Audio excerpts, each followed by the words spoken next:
सभी को good morning. आज आपके लिए हम एक नया टॉपिक लेके आए हैं, न्यायपालिका की संरचना। अब देखो, न्यायपालिका की यदि हमें संरचना, न्यायपालिका के बारे में पूरी जानकारी हासिल करनी है तो इसकी संरचना के बारे में हमें पढ़ना होगा। मुख्य रूप से हम न्यायपालिका के कार्य हैं, उसके न्यायाधीशों के बारे में हमेशा उनके बारे में बात करते हैं, कभी न्यायपालिका की संरचना के बारे में बात नहीं करते। यदि हम इस संरचना को व्यवस्थित समझ ले तो बाद में न्यायपालिका क्या है, उसके कार्य क्या है, वो हम आसानी से समझ सकते हैं, इसमें दिक्कत नहीं आएगी। इसलिए आपके लिए आज ये एक नया टॉपिक लेके आया हूँ, न्यायपालिका की संरचना। अब न्यायपालिका की संरचना, तो हमारे संविधान में न्यायपालिका के बारे में क्या कहा गया कि संविधान एकीकृत न्यायिक व्यवस्था की स्थापना करता है।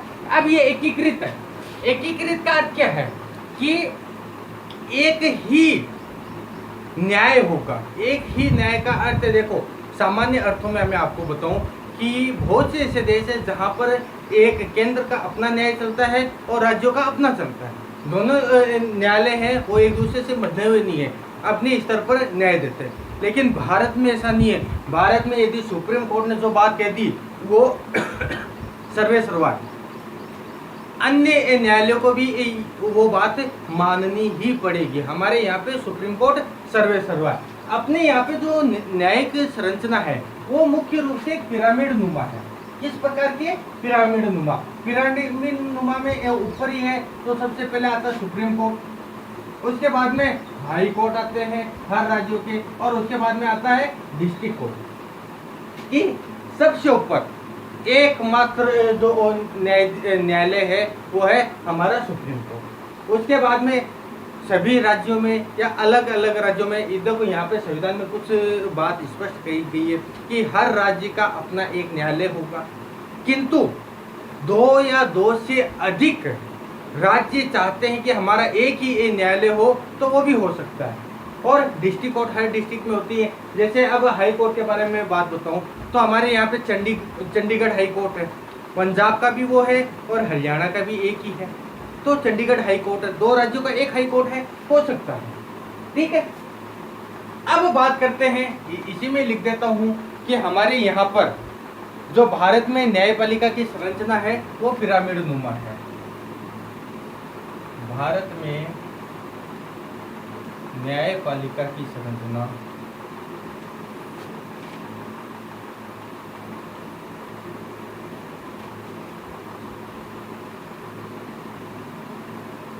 पिरामिड नुमा है। अब देखो, बहुत बार ये क्वेश्चन पूछा गया है कि भारत में न्यायपालिका की संरचना किस प्रकार की है? पिरामिड नुमा है। नाम याद रखना ये, ठीक है। अब अपन बात करते हैं सबसे बड़े न्यायालय के बारे में, और वो है सुप्रीम कोर्ट। इसको हम सर्वोच्च न्यायालय,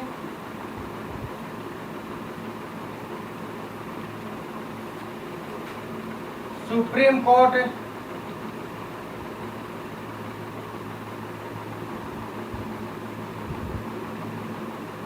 या उच्चतम न्यायालय भी कहते हैं। सर्वोच्च न्यायालय भी बोलते हैं, प्रचलित शब्द सुप्रीम कोर्ट है और उच्चतम न्यायालय। यहाँ पर एक बात आपको स्पष्ट करना चाहूंगा, उच्चतम एग्जामिनर मुख्य रूप से बच्चों को कहाँ कंफ्यूज करता है? इस शब्द में करता है। हाई कोर्ट को हिंदी में उच्च न्यायालय बोलते हैं और सुप्रीम कोर्ट को बोला जाता है उच्चतम न्यायालय। तो एग्जामिनर उच्चतम न्यायालय पे दे देता है और बच्चे जल्दबाजी में ध्यान से पढ़ते नहीं है और किसके बारे में लिख के आ जाते हैं? उच्च न्यायालय के बारे में हम लिख के आ जाते हैं। तो यहाँ पर ये अपन को थोड़ा सा ध्यान रखना है। अब इसमें क्या है, अब अपन सुप्रीम कोर्ट के बारे में बात करते हैं, सर्वोच्च न्यायालय के बारे में बात करते हैं, तो इसमें जो फैसले हैं वो सभी अदालतों को मान्य होते हैं। इसके द्वारा दिए गए फैसले, इसके फैसले सभी अदालतों को मानने होते हैं। अन्य है हाई कोर्ट है, डिस्ट्रिक्ट कोर्ट है, अधीनस्थ कोर्ट है, इन सब को सुप्रीम कोर्ट का जो भी फैसला दिया है उसको मानना ही पड़ेगा, उसके अलावा कोई इलाज नहीं इसका। यह उच्च न्यायालय के न्यायाधीशों का तबादला कर सकता है। हाई कोर्ट लिख रहा हूं मैं शॉर्ट रूप में, हाई कोर्ट के न्यायाधीशों का तबादला कर सकता है। जितने भी हाई कोर्ट है उनके न्यायाधीशों का तबादला कर सकता है, एक हाई कोर्ट से दूसरे हाई कोर्ट में, हाई कोर्ट से सुप्रीम कोर्ट में। इस प्रकार से ये अधिकार मुख्य रूप से सुप्रीम कोर्ट को है। इसके अलावा किसी भी अदालत का मुकदमा अपने पास में मंगवा सकता है, किसी भी अदालत का मुकदमा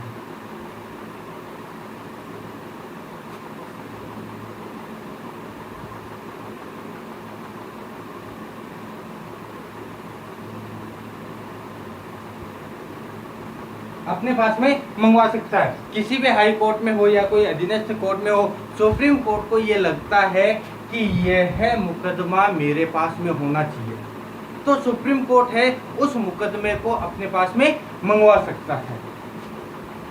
इसके अलावा एक हाई कोर्ट में चल रहे मुकदमे को दूसरे हाई कोर्ट में भी भेजने का अधिकार है।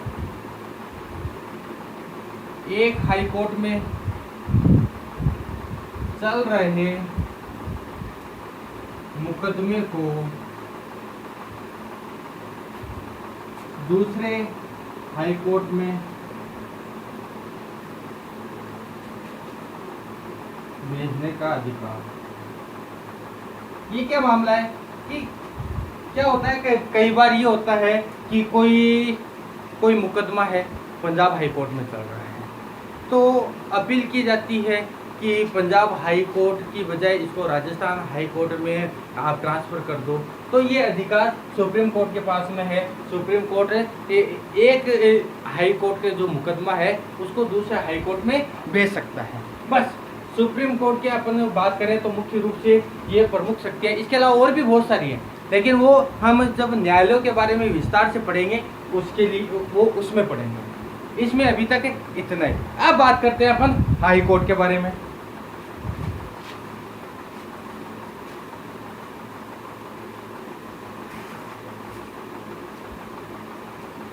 हमारा दूसरा न्यायालय है हाई कोर्ट या उच्च न्यायालय।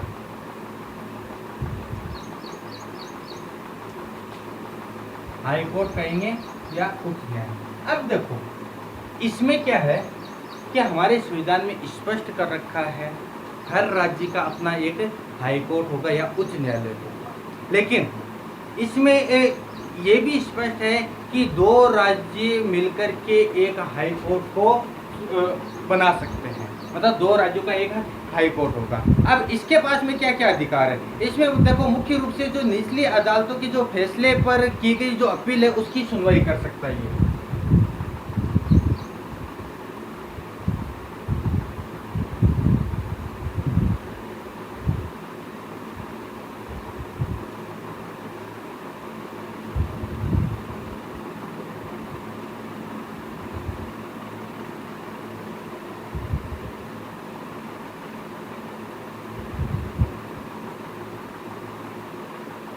ये क्या मामला है कि कोई भी निचली अदालत ने कोई फैसला दिया है, यदि जिसके खिलाफ ये फैसला दिया वो संतुष्ट नहीं है तो वो हाई कोर्ट में अपील कर सकता है और हाई कोर्ट उसके ऊपर क्या करेगा, सुनवाई कर सकता है। यह हाई कोर्ट के ऊपर डिपेंड है, ठीक है। इसके अलावा मौलिक अधिकारों को बहाल के लिए ये रीट जारी कर सकता है। मौलिक अधिकार बोलो या मूल अधिकार बोलो, मौलिक अधिकारों की रक्षा के लिए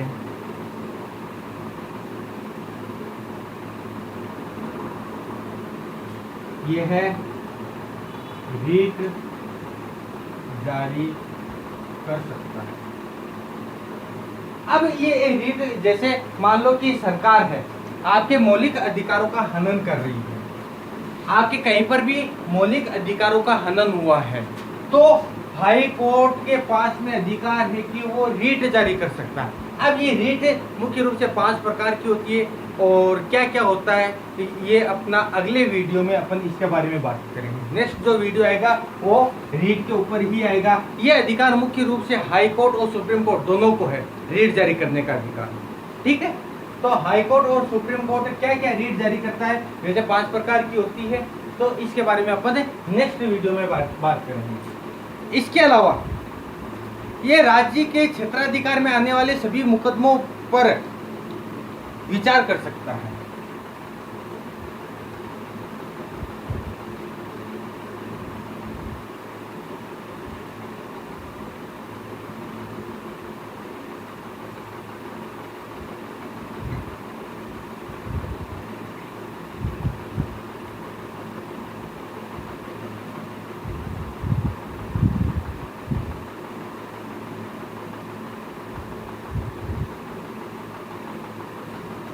मतलब क्या है कि राज्य के जो क्षेत्र है, जितना बड़ा राज्य है उसके क्षेत्र में कोई भी मुकदमा आता है उसके ऊपर ये विचार कर सकता है या विचार करता है, एक ही बात है। इसके अलावा ये अपने अधीनस्थ अदालतों में पर्यवेक्षण और नियंत्रण का कार्य करता है। अधीनस्थ अदालतों में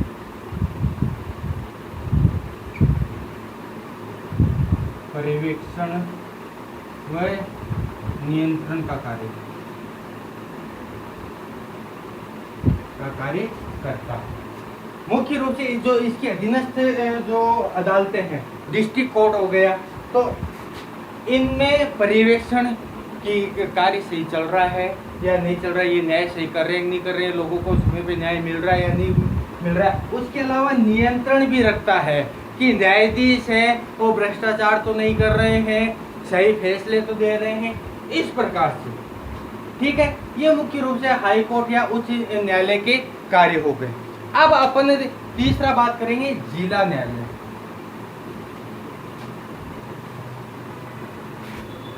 डिस्ट्रिक्ट कोर्ट के बारे में।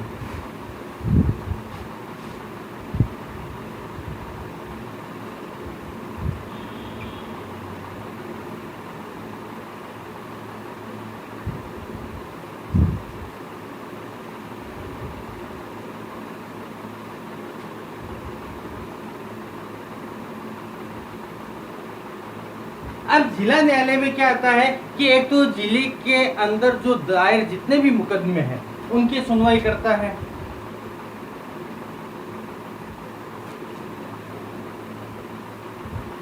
जिले में दायर मुकदमों की सुनवाई।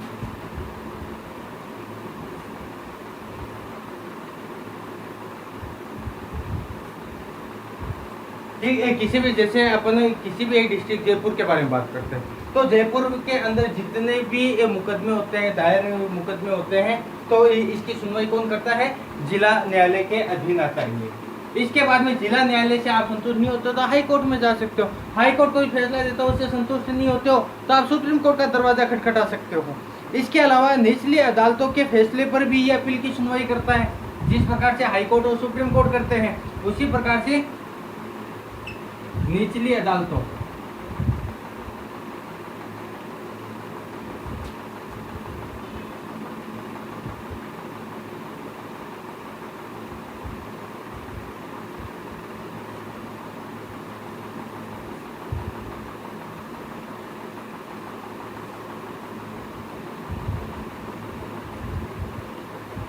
निचली अदालतों के फैसले पर की गई अपील पर यह सुनवाई करता है। इसके अलावा गंभीर किस्म के आपराधिक मामलों का भी ये फैसला देती है। गंभीर किस्म के आपराधिक मामलों में यह फैसला करती है।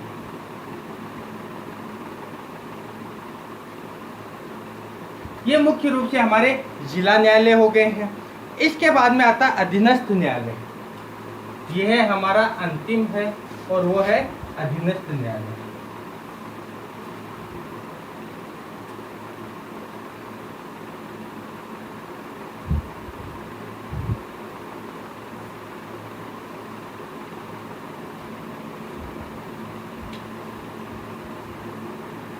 ये अधीनस्थ न्यायालय ये मुख्य रूप से फौजदारी और दीवानी किस्म के मुकदमों पर विचार करती है। फौजदारी व दीवानी किस्म के।